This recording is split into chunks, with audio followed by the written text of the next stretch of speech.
IPL தொடங்கின காலத்துலேருந்து நாம் எல்லாருமே ஒரு டீமுக்கு சப்போர்ட் பண்ண தொடங்கியிருப்போம். கூடுதலாக நமக்கு பிடிச்ச பிளேயர்ஸ் விளையாடுற டீமாக அது இருக்கும். காலம் போக சிலர் வேறு டீமுக்கு சப்போர்ட் பண்ண தொடங்கியிருப்பாங்க. சிலர் ஒரே டீமுக்கு காலம் முழுக்களும் சப்போர்ட் பண்ணிக்கொண்டே இருப்பாங்க. எவ்வளவு வெற்றியோ தோல்வியோ கொண்டாட்டம் அவமானம் வந்தாலும் சிஎஸ்கே, மும்பை, ஆர்சிபிக்காரெல்லாம் கொளரை தூக்கிக்கிட்டு கெத்தானிக்க காரணம் என்ன? பலம், படைபலம். ரசிகர்களாக காலங்காலமாக கிடைக்கிற அந்த படைபலம் தான். சரி, நாம ஃபேன்ஸ் அப்படி ஒரு டீமுக்கு காலங்காலமாக சப்போர்ட் பண்ணிக்கொண்டே இருக்கலாம். ஆனால் பிளேயர்ஸ் அப்படி இருக்க இல்லாது. ஒரு டீமுக்கு நிறைய காலத்து தங்களோட உசுரை கொடுத்து விளையாடி இருந்தாலும் வேறு டீம் மேலத்தை எடுத்து அந்த டீமுக்கு போய் விளையாடத்தான் வேணும். ஒரு காலத்தில் எதிரி டீமாக இருந்த டீமில் இப்போ கேப்டனாக கூட இருக்க வேண்டிய இல்லாமல் வரும். ஒரு காலத்தில் அவுட் ஆகி போட்டு வெளியே போடான்னு சொன்னவனுக்கு கூட நெக்டிவிட்டிஸில் போய் போல் போட வேண்டி வரும்.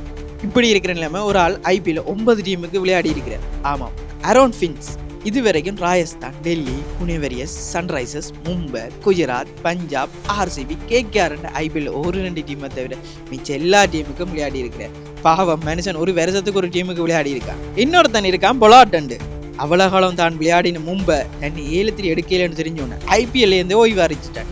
இப்படி ஒவ்வொருத்தருக்கும் ஒவ்வொரு கதை இருக்குது. ஃபேன்ஸ் ஆகட்டும், பிளேயர்ஸ் ஆகட்டும், ஐபிஎல் ஒரு கொண்டாட்டமான போர்க்களம் தான்.